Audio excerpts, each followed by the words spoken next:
What's up, everybody? The Fat Boys are back after a hiatus of a few weeks. We are back live doing the Fat Boys Dynasty podcast presented by the Fantasy Holics Podcast Network, coming at you on the YouTube channel as always, Brant. We've taken some time off, schedule lined up. You've had your thing going on with basketball. I've had my thing going on with small children running around causing havoc in my life.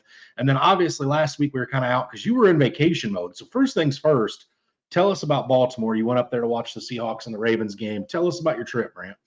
Well, the stadium was amazing. It's just something you couldn't. Anyone that's been to Baltimore might understand. You walk in and everything is just put together. That whole stadium is just everything like runs together, and it looks amazing. It's a great stadium. The seats all ran, the color scheme, everything else just looks good.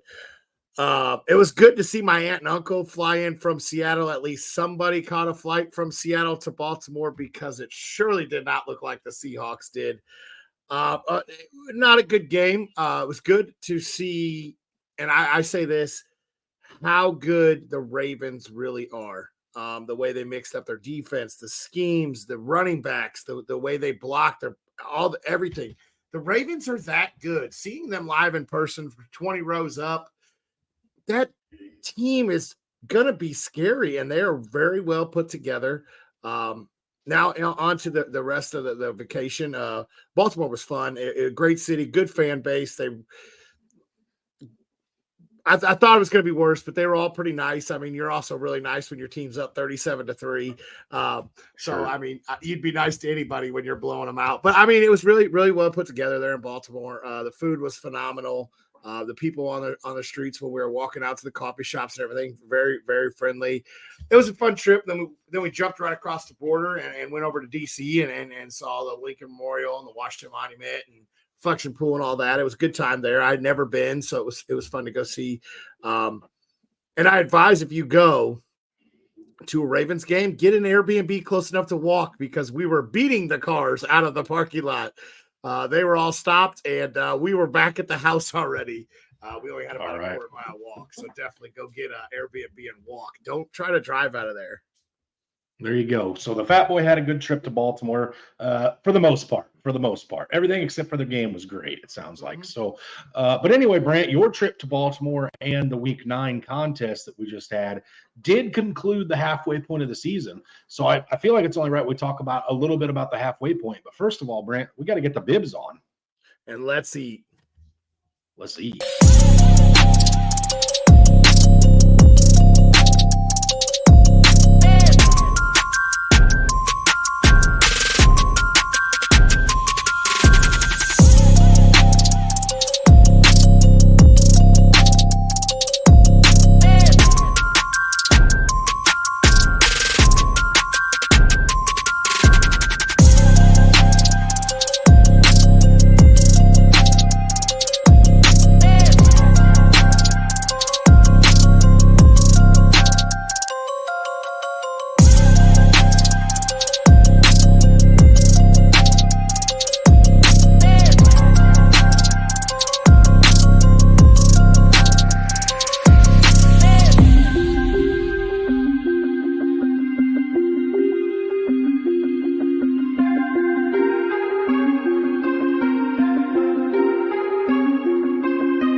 Brant, obviously, again, we are at the halfway point of the season. Fantasy is halfway over. It's it's a great time, but it's also a really sad time for us in the Dynasty community because all off season builds up to this. We're at the halfway point, and it's like, oh man, we're about to come into the lull of the off season again, where it seems like we wait for forever for the NFL draft to actually take place so we can start oohing and on over these rookies. And then the NFL draft takes place, and it's like we're dying and waiting and crawling and scratching and doing everything we can to get ourselves to NFL preseason. So anyway, Brant, halfway point, what are some things that have really surprised you this year, whether it be good surprises or bad surprises? So I got two things that have really surprised me, and you and me both, I think, are in about 7-8 fantasy leagues. How close everything is. In almost every single league, you got maybe you have an undefeated team, maybe. But other than that, you're normally looking at your top teams have 2 to 3 losses, and your bottom teams are sitting at like 3 and 6. everybody in my mind in most leagues are still in playoff contention. Vampire League, not so much for me. Not even sure if I have a win. Pretty sure I have IR all the way down my list right now. But in most leagues, everybody is like right there in contention. And that rolls into the other thing that has really surprised me this year: injuries, the IR status, the injuries of everybody. I mean, you're seeing people like breakout Kyron Williams go down. James Conner went down. Kyler Murray went down. Justin Herbert's playing with a broken finger. J.K. Dobbins, rest in peace. I'm pretty sure you're done. But you got to talk about just all the injuries that have happened. Justin Jefferson, the big names have gone down. The replacements have filled in. And that has saved a lot of fantasy seasons for a lot of people. So that's just really surprising how close everything still is, even with all the big names going down.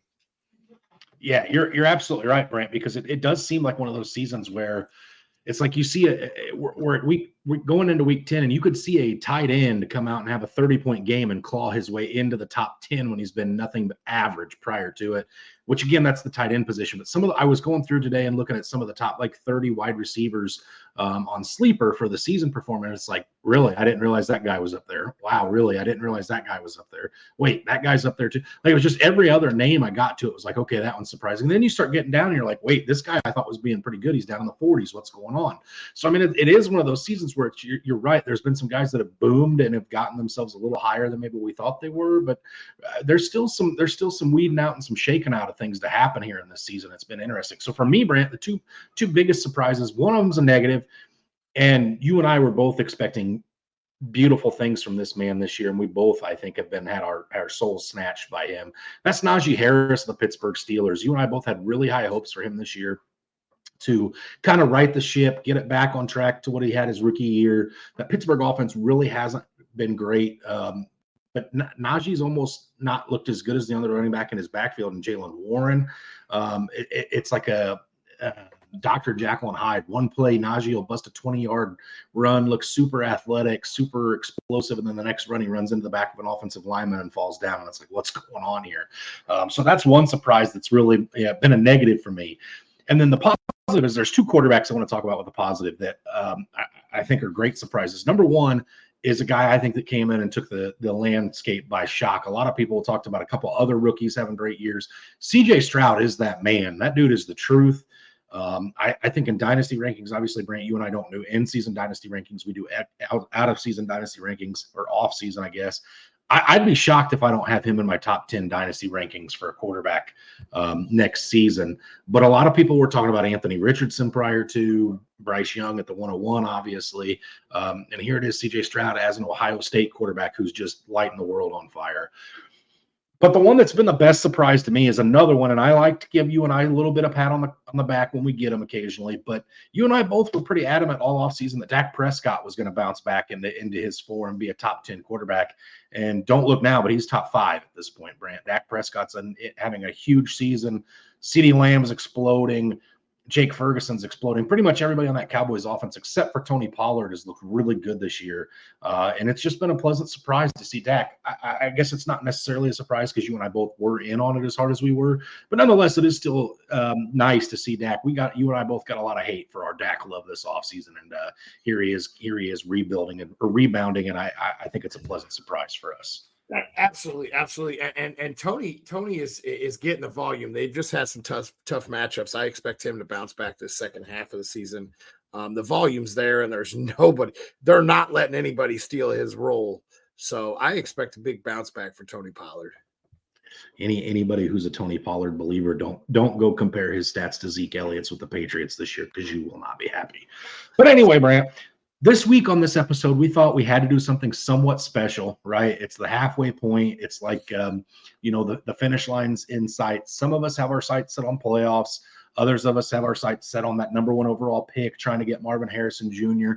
And a lot of times we're at that point in the season where, as a dynasty manager, Brant, you're either selling off veteran pieces to help contenders go win, And a lot of times, most of us just do that and think we just want draft picks back, right?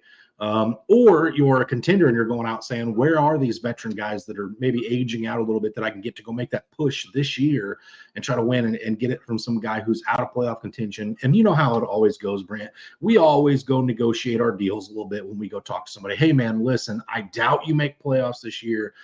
Aging vet B doesn't fit your roster, but let me tell you what does fit your roster for next year, right? We all do that, vice versa. We all, when we're selling players, we go to people and go, hey, man, I'm not contending this year. You are. What do you think about this player to help your contending win, go out and put you the leg up over other fantasy player A that I know you have beef with on the side, right? We always try to spin these. So, I thought we'd come together this week and we'd talk about some guys that we'd trade for if we were in contention, and some guys that we would trade for if we were in a rebuild. So I'll defer to you, Brant. Which one of these categories do we want to talk first about, contending or rebuilding? And then we'll just go ahead and get into it. I'm going to go with contender. Trade for if you're a contender. And one of my favorite players, you guys will notice there's a theme with mine. It seems to be running back heavy over here. That's Javonte Williams. Right now, he's running back 31. His workload has increased the last 3 weeks. The offense is starting to run a little bit better. I'm not going to say Denver looks a whole lot better, but the offense is starting to click. And I've said this even after they got blown out by Miami. I said the offense isn't the problem in Denver. It's the defense that was the problem. This offense has been very well. Like I said, he's RB 31. He gets Detroit, New England, and the Los Angeles Chargers in the playoffs. He actually has if you look, New England and the Chargers are not very scary against the run. Detroit's a little bit scarier. So he's got a decent little playoff schedule. He's 23 years old. He's coming off, 23 years old. I thought I skipped a part. He's still only 23 years old. He's coming off a drastic injury.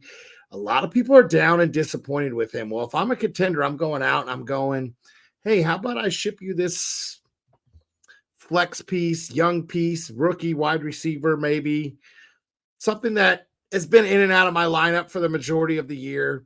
And I'm going to ship you also a second round pick. I think Williams is still, because if you're contending, you're a back half of the second round. You're almost looking into the third round. Mm-hmm. So a late second round pick, and in and out of my lineup type flex play.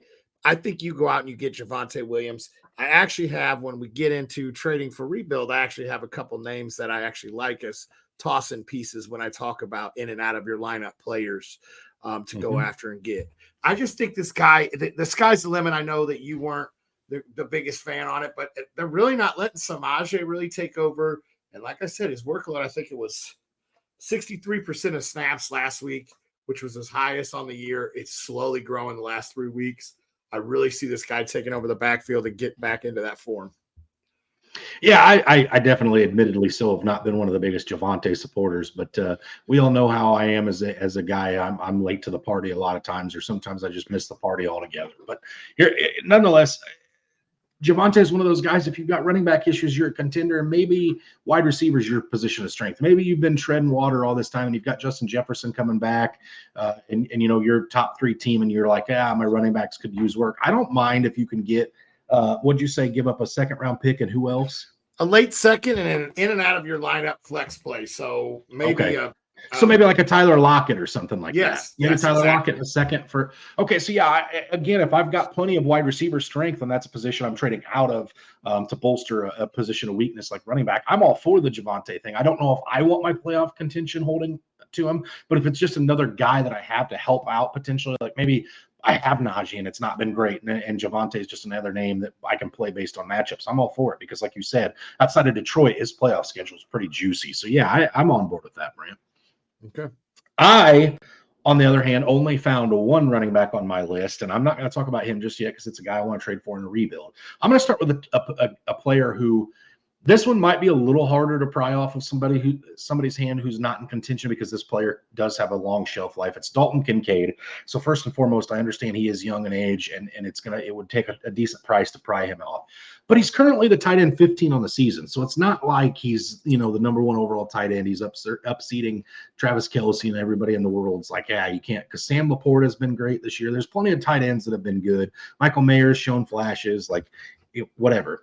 The difference is the last 3 weeks, He's been the tight end number 8 or better all 3 of the last 3 weeks, and he's seen targets of 8, 7, and 11 in that offense. He's slowly becoming, I would say, the second best or second most trusted target for Josh Allen, even though he did have a higher target share than Stephon Diggs last week. In that game against the Bengals, who obviously Stephon Diggs did find the end zone, whatever. So I'm not taking one shot at him. But the biggest thing for me that Dalton Kincaid has going that I think explodes in the second half of the season is he's only caught 1 touchdown pass so far this year. As his usage continues to go, he's explosive enough that if he catches the ball inside of the 20-yard line, he could take it to the house. As goal line packages, he's going to start getting more and more involved. Dalton Kincaid is one of my favorite players to go out and acquire right now. And I think you could get it done for something along the lines of this, Brant. If I'm a contender, I make this trade all day. I don't know if I'm a Dalton Kincaid owner, if I really want to, but I think you could twist me. It's a James Cook, so the guy in Buffalo, with Dalton Kincaid and your second-round draft pick. So again, your second round pick, like you alluded to, if you're in contention, you're making a move to go all in. You don't care about that second round pick because it's so close to a third, it doesn't matter. And second round draft picks are already dart throws anyway. James Cook's not a name I'm personally infatuated with. They're just very close in current values. My look wasn't for the pick. My look was for James Cook because I'm sending that ship a sailing without a pilot right now. That could go on by itself. I'm over here trying to wheel and deal him off a couple of my rosters right now in my keeper leagues because obviously Buffalo don't trust him if they're moving some pieces in. So this name just came across the bottom of my screen for a guy to trade for. I'm not going to go in depth detail because I didn't even have a thing. But if you're a contender, guys, go throw an idea, a trade chip. Go try to go get Justin Jefferson. Go see what you can do while he's sitting on the IR. The window just opened back up for his practice. Maybe you can go get him for cheaper than you'll ever be able to get Jefferson right now. Just throw an offer out there, guys. That's just all I got for it. No reason to talk about it. Go throw an offer out there. See if happen. Maybe you could download Austin Eckler and a pick to go get Justin Jefferson. An aging running back. Just go make that offer if you have the little luxury of being able to. Go make that offer for Justin Jefferson as his window just opened back up. Just came across my screen that the window came up, and I go, duh, that'd be a guy just to throw something at. This one here too, a little aging back here. He said he faces the Chargers, Kansas City, and Indianapolis in the playoffs. That is Josh Jacobs. He's got the third easiest, and I understand Kansas City is a little scary against the run lately, but it's the third easiest playoff schedule for running backs, according to strength of schedule right now. And here's what's crazy, and a lot of people may not know this. Josh Jacobs is running back 4 on the season. He's only finished inside the top 10 3 times in 9 weeks. So if you're out of contention because he was a little disappointing to start, and the contender's coming at you for this, or you're a contender, go after Josh Jacobs. Give up that late first-round pick for him. He's only, did I write it down? He's 25? No. Apparently I didn't. Yeah, 25. He's 25 years old. He's on an offense that's starting to rebuild. It's starting to really use him over the last few weeks. And like I said, a first-round draft pick, really, at the end of the first, you're starting the dart throws there. This is a guy that is going to get the workload. He's going to get the dump offs.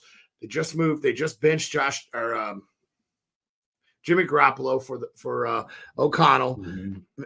Josh Jacobs is a guy that once again, you could see him winning you leagues like he did last year. And I think it's right there for him. And I think a lot of people that do own him might be disappointed or might already be out of contention due to the fact that how ugly his start was this year. And they may already be looking at rebuilding. So ship that first-round pick. You may have to throw a bench player out there. I think a first-round pick for a 25-year-old back that some people are disappointed on could actually get it done. Absolutely. I love Josh Jacobs coming into the season too, Brant. That was another guy that I had a lot of high hopes for. I think everybody did again with him, but like you said, he started off super slow. He's really starting to come into his own. 2 touchdowns last week with Antonio Pierce as the head coach, Aiden O'Connell under center. I think Josh Jacobs is nothing but a focal point in this offense the rest of the season. So I like that if you're able to go get him and you're making that championship push. A wide receiver that I think is a really good acquisition to go get if you're making a push for contending. Maybe you do have, maybe you've tread water and you're a contender and you drafted Jonathan Taylor, Josh Jacobs, and Alvin Kamara, and you're just sitting high on the horse right now. You got stud running backs. Maybe your wide receivers aren't great. I think Marquise Hollywood Brown, Brant, is a wide receiver to go target. He's currently the wide receiver 20 on the season, which, again, this is what I'm talking about. The Cardinals have been pretty bad. I haven't really paid that much of attention to him. When I saw he was in the top 20, I was like, oh, that makes sense. I could see it. I didn't know it was there, but I could see it. He's had over 90% of snap share in all but 2 games this season. And in all 9 games played, Brant, he's had 7 or more targets in all but 1 of them. So this guy is a volume king right now. This is like a Deontay Johnson-esque role in this Arizona Cardinals offense that you see from Marquise Hollywood Brown. And the best part, Brant, he gets his number 1 overall pick, his number 1 overall quarterback back in Kyler Murray this week against the Atlanta Falcons. So this is the time to trade for Marquise Hollywood Brown. And I think this one's one of those trades that works really well for both players because this name I'm about to throw out is a younger name. It's a rookie, as a matter of fact, and he was drafted probably in the 2nd round for most leagues. So you're flipping a young rookie who's shown some flashes for a top 20 wide receiver. So a bona fide wide receiver 2 right now with wide receiver 1 upside. Rashee Rice, Brant, is the name that comes to my mind. Again, did have a touchdown this week in Germany, but this is a guy that his target share is starting to maybe come up a little bit with his snap share, but it's still not there. It's not as a playoff contending team. You want something a little more consistent than Rashee Rice right now, and I think Hollywood Brown is that answer. Again, this is one that I think it makes sense for the rebuilding team. He gets that young wide receiver in, tied to Patrick Mahomes. Contending team gets Marquise Hollywood Brown, who's already a top 20 wide receiver, and gets to pair him with Kyler Murray again moving forward. I absolutely love this, and going out, I think Brown works for both. If you're rebuilding or if you're contending, if you're contending, he has, according to the strength of schedule, he has the 2nd easiest strength of schedule for the playoffs for a wide receiver.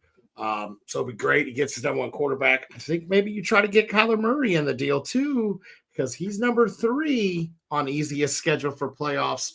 Those 2 guys right there could really help your push. I absolutely love Marquise Brown. I actually had him in the down there for a rebuild too, just because I think that the Arizona is going to start rebuilding, and I think that he's going to be one of the guys that's going to be there to help for that veteran presence. So I like him for both sides of the ball. If you're contending or rebuilding, I do like him. And Rice is one of my favorite guys to go after if I'm rebuilding. So I absolutely love that. All right, so there you go. If you're a contender, the guys the Fat Boys think you ought to be targeting are Josh Jacobs, Javonte Williams, Dalton Kincaid, and Marquise Hollywood Brown. Okay, Brent, moving on to the other side of this equation. If things just haven't gone your way this year, maybe you're sitting at 2-7 right now, or 2-7 right now. There's no chance of making playoffs. The window's closed already, which kind of paints you at a disadvantage a little bit because other teams know that you need to sell. What are some guys that – okay, and again, let me preface this by saying most of us in the dynasty community, when we start trading off aging talent, what do we look for, Brant? A young talent or early draft picks. Right. 9 times out of 10, most of us are going after that first-round draft pick. We're going after those early seconds. We want to acquire draft picks to go draft these rookies. Well, the problem with that is these rookies don't always hit.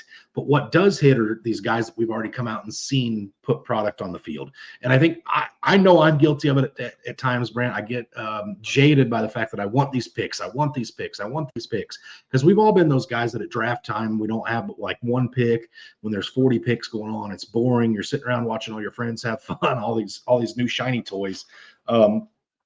But I think it's also important to try to go get young talent that's already a little bit established that is also something you could be excited about moving forward. So with that being said, Brant, in a rebuild, who's somebody you're looking to acquire? I'm looking to acquire. This is my add-in, in and out of my flex lineup piece. This is my guy here. That's Marvin Mims Jr. for the Denver Broncos. I think you can get him as a kick-in on any deal. I really do, because a lot of people are not looking at him as a wide receiver, and here's why. We've already heard the trade talks of Judy, already heard the trade talks of Sutton. Already heard the trade talks of Denver rebuilding. Well, what better way to rebuild than a 21-year-old rookie who's got the speed to go downfield? He's got great route running ability. He's got great hands. We've seen it in and out of his lineup. This guy right here is a guy that I'm targeting if I'm in any rebuild. And like I said, I'm targeting him as just a throw in because most people aren't even thinking about him. If you don't have a very deep bench or anything, this guy might still be on waivers. Marvin Mims is a guy that I absolutely love, and I really think that he's going to be the number one, maybe number two guy moving forward in Denver. And I absolutely love him. Like I said, we've seen what he can do in and out of that lineup. So I expect him to be a focal point of that rebuild. Yeah, and you've been one of the biggest Marvin Mims truthers I know out there this offseason, Brant. You were very high on him coming out of Oklahoma. It's bigger too, I think, because this is one of those that when you move into the offseason, if you want Marvin Mims and Cortland Sutton or Jerry Jeudy get moved in the offseason, Marvin Mims' price tag goes up because his role is already a little bit better, right? So this is one that, again, I think you get ahead of the curve. Maybe you end up flipping him when the price goes up, but you get him cheaper now. And yeah, I think that's great because, like you said, not Sutton, not Jeudy have come out and made themselves untradeable at this point. So there's still room in that Denver offense for a true number one target, and maybe it is Marvin Mims, Brant. Absolutely, absolutely. All right, so I'm gonna come at you with my running back, Brant, and this is a little rich one. This is you might have to send a couple players for this, or one pretty big name veteran to go get this guy. This is my running back. He's 24 years of age, and his name is Isaiah Pacheco. All right. And I own Pacheco in a few places this year, Brant. And when you talk about sneaky good or quietly productive, I think Isaiah Pacheco fits that build because he's currently wide receiver number 9 in PPR formats. I didn't realize he was this high. I was expecting to see a strong high RB2 with Pacheco, but he's a solid RB1 right now with a little bit of room behind him. Currently this year, he's on pace for 268 carries, 990 yards rushing, 6 touchdowns to go along with 52 targets, 45 receptions, 302 yards rushing, or 302 yards receiving, and 2 touchdowns, Brant. This is a guy that, again, I can trade a stud veteran to somebody, get Isaiah Pacheco and use him as a building block moving forward on my team. This is one of those guys that you build around once you get him in a rebuild. You don't trade him for a while and you ride with him for a few years. And I did say it was going to be a costly pick to go get him. But if I'm sitting on a team and I'm not contending and I have a guy like Keenan Allen, Brant, Keenan Allen for Isaiah Pacheco could be one of those trades that just works really well for both teams. Again, you're a contender. Here's the top 3 wide receiver overall. Go make your push with Keenan Allen, who's going to do me no good on my bummy dynasty team that's 2 years away from competing. I'll take lowly Isaiah Pacheco back from you. And there you have it. Smooth transaction. Both sides are happy, Brant. Absolutely, absolutely love it. I grabbed Pacheco in our startup league this year, and I didn't even realize he was doing that good. And I've had him in there. Now, mind you, we do have some deep benches. I didn't even realize he had been doing that good. But yeah, he's a guy that I absolutely love for rebuilding. And once again, tied to Patrick Mahomes for what, 3 more years at least, 2 or 3 more years at least. Absolutely tied to an Andy Reid offense. Give me Pacheco all day. All right, so this one here, I know I will get no argument out of you. This is one of your favorite guys. He's been one of your favorite guys, and he's proven that he has now overtaken one of my favorite guys in the offseason. He has now overtaken that backfield. He's only 24 years old. He's under contract for 2 more years, and that is Chuba Hubbard on an offense that is up and coming.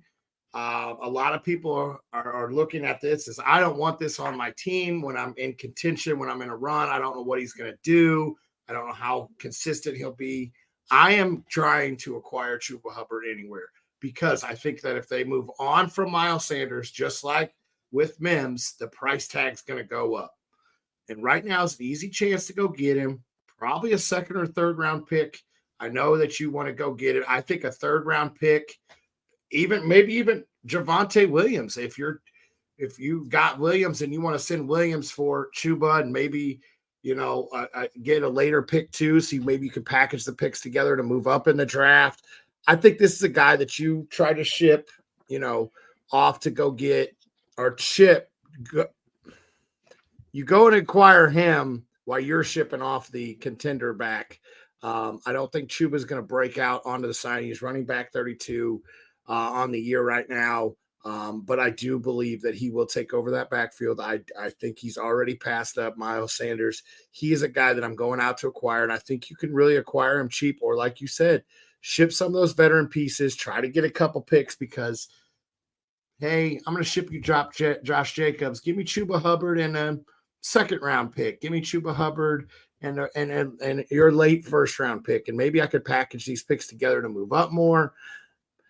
But here's Jacobs. Let me get a pick, and let me get Chuba. Just throw him in there. Just let me get Chuba. I mean, let's see. A couple years ago, I think it was maybe this offseason, somebody decided they wanted to throw in Raheem Mostert to me, and let's just say he's been a savior. So sometimes that little throw-in pick like a Chuba Hubbard is a great guy that you have moving forward, and I think he takes over that backfield, and I don't think he looks back again.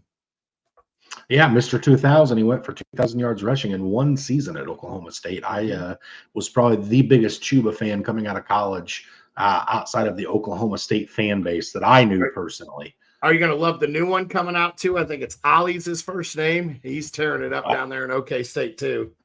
We'll have to look into him. He won't replace Chuba for me. But anyway, my last guy, Brant, is another one I know I won't get any argument out of you from because you loved him. You drafted him his rookie season or coming into his rookie year. You drafted him prior to his rookie season. But he's had a slow start to the year.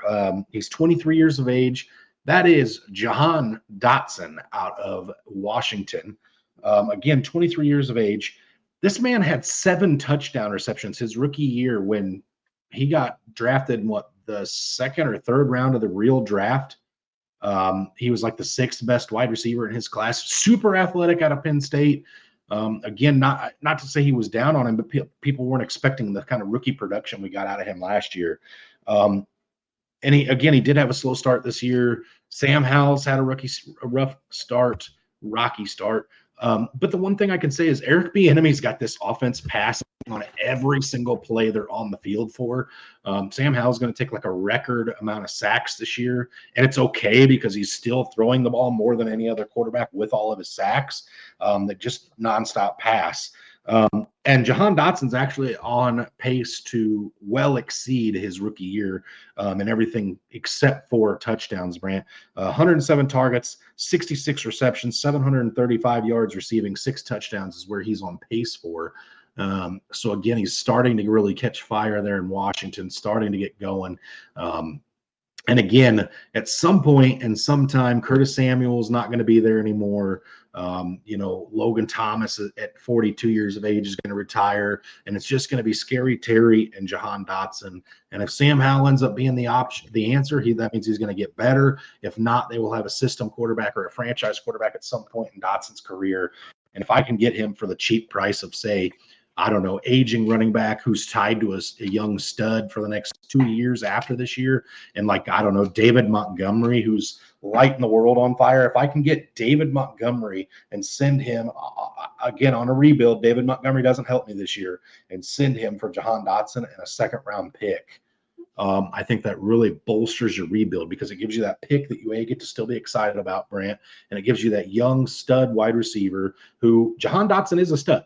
Okay, there's no question about that. He's proven it his rookie year. He's on pace to prove it again this year. Granted, it's not wide receiver 1 numbers, but this is a solid flex option, and you're getting that 2nd-round pick to go with it for the price of a guy like David Montgomery.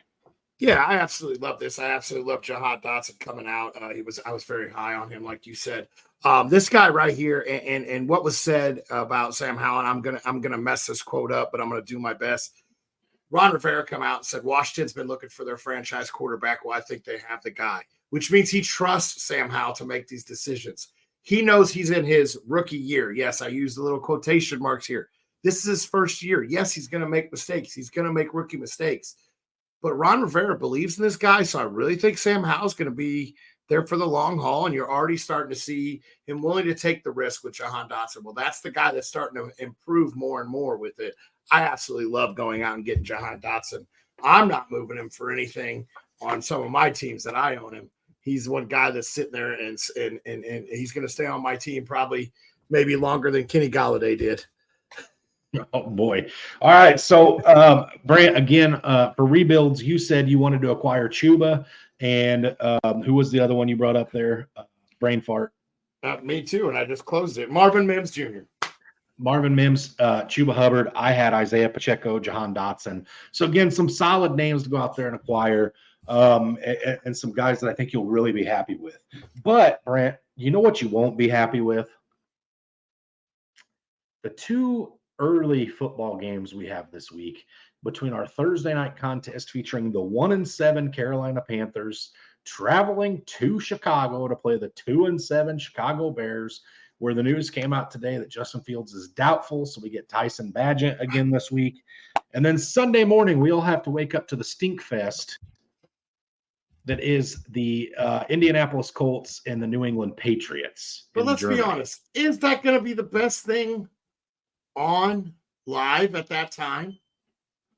I would say no. There's two fat guys that I'd rather. There's two fat guys. They're going to be talking about football and food, and I definitely don't know if I want to watch it. I never thought I'd be happy to say I am so glad I have to go coach and not be able to watch this Thursday night game at all, because it's not going to be pretty. And now I have to go maneuver some lineups around because I thought Fields was going to come back. Well, Carolina gets win number 2 this week. Guys, so I went back. What? Go ahead. Do you start anybody in this Thursday night game outside of Adam Thielen, Brant? And maybe are we starting DJ Moore with Tyson Badgett, or where are we at with DJ Moore right now? I don't know if I'm starting Cole Kmet. I'm starting Cole Kmet. He has been on a tear lately with Badgett. If you actually go back, he's been on a tear lately. I don't have him pulled up. I saw it this morning. I go, there's no way this is right. And I go, why did I drop this guy 4 weeks ago when he held the goose egg up? Well, I'm starting Cole Kmet on the Chicago side. I don't really know what to think about the running backs because Herbert got cleared to play. Foreman has been meh. I don't know. Definitely going to start Thielen. Definitely going to start Thielen with the word that DJ Chark is probably out too. So that opens up 2 or 3 more targets now. But that's it. I think it's Thielen, and I think it's Cole Kmet. And those are the only 2 things I trust. I'm tempering expectations on the rest. All right, I'm down with that. So what I was going to say before we get into this, guys, when it comes down to taking notes for your drafts, this just came on my front page. You should pay attention to your own notes because this is my first quarterback in my list, and that was CJ Stroud. And what did I do in our dynasty? I drafted Bryce Young, and I'm kicking myself every single day watching CJ Stroud throw all those bombs. Sorry, it just kind of popped in my head. I wanted to bring it up on how that's how sometimes you second question yourself, and you shouldn't. Go with your gut, guys. And then that Frankfurt game. Which one was that? Indy and New England? Yeah, I believe it's Indy and New England. Let me double check that real quick, Brant. I believe it is New England and Indy. I do too. I'm about 90%. It is New England and Indy. So the only thing, something came up a little sneaky. How about Juju Smith in his first week back? That was his first week back. I think he had 10 fantasy points. I think he had 7 or 8 targets. Juju might end up being relevant the rest of this year. So keep an eye on that if you are a Juju owner in deep leagues and you've held on to him forever. Douglas there caught the first catch. I haven't got to watch the replay of that game. I will be watching some replays coming up. But yeah, so Henry with a touchdown. Yep, Henry went with the touchdown. Ramondre looked good this week. I think that's about it.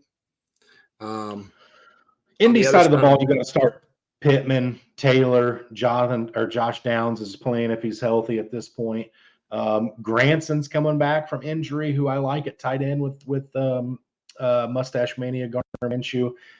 That's all I'm starting, Brant. Do you start one of these defenses over the other here? I've got a preference on it. If I actually like one of the defenses for my plays of the week, actually, to be honest with you. I think Indy. If I do, I think Indy. I just think they get in. Every once in a while, you see Indy really pin their ears back and get after it, and I could see Indy doing that this week. Absolutely. So let me ask you a question. I'm in a little tight end predicament. I had to start Higbee on and off all year. Now I don't have one because the Rams are on bye. Do you start, was it Kyle Granson, or do you start Gerald Everett? Which tight end do you start this week? I don't love starting players overseas at 9:30 in the morning unless they're studs, because wonky things happen when players are playing at times their bodies aren't used to. We saw that with the I Atlanta mean, Kyle offense Pitts looking getting his first atrocious. touchdown.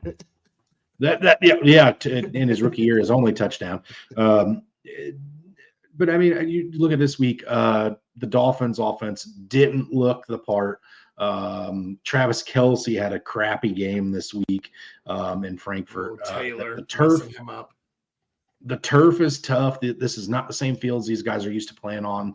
They fall. There's less padding. So I mean, weird things happen. So I probably lean Gerald Everett. I don't know if in a dynasty I'd rather have Gerald Everett rest of season than Kylan Granson. But this week I think I definitely lean. I don't know who the Chargers play off the top of my head, Brant. That would make a big difference too, probably. Let's see if I can find it really fast. The Detroit Lions. So I would actually probably start Kylan Granson. Okay. Detroit Lions defense is definitely one. Don't know if I ever thought I would say a defense in the Motor City scared me unless it was the Detroit Red Wings or maybe the Bad Boy Pistons. But the Detroit Lions have a pretty good defense this year. Definitely one I don't like starting tight ends against. Definitely one I don't like starting running backs against, Brant. So I could see starting Kylan Granson this week in Germany over him against the New England Patriots. And again, just to get back to it, I do think Indianapolis defense is the play of the week. I think Mac Jones throws plenty of turnovers this week. Again, it's a weird deal when these guys go overseas. I think there's fumbles that happen. I do like the Indianapolis Colts defense as one of my defenses of the week. And I'm actually saying that because I plan to start them against you, Brant. I think I was able to grab them in our Dynasty League where you and I do go head-to-head this week on a bye get. And we both are missing some of our better players this week. So maybe I'll start Kylan Granson in my flex spot. But nonetheless, I think that pretty well wraps it up for us this week, Brant. It's good to be back. Hopefully we can get to doing this on a more consistent basis again.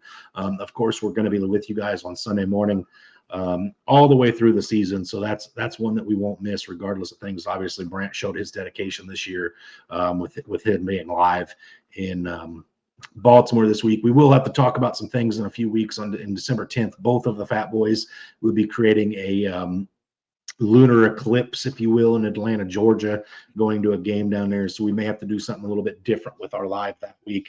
Maybe have a couple guest guys come on and host that week or something. But there will be a live start sit every single week, most of the time with us fatboyz. So glad to be back, Brant, in the middle of the week, coming out, putting an episode out that was kind of fun to record. Yeah, absolutely. The hiatus should be over. We should be back at it for the foreseeable future. Days may fluctuate a little bit, but we'll get better on a schedule. But as always, guys, stay hungry. Stay fat, my friends.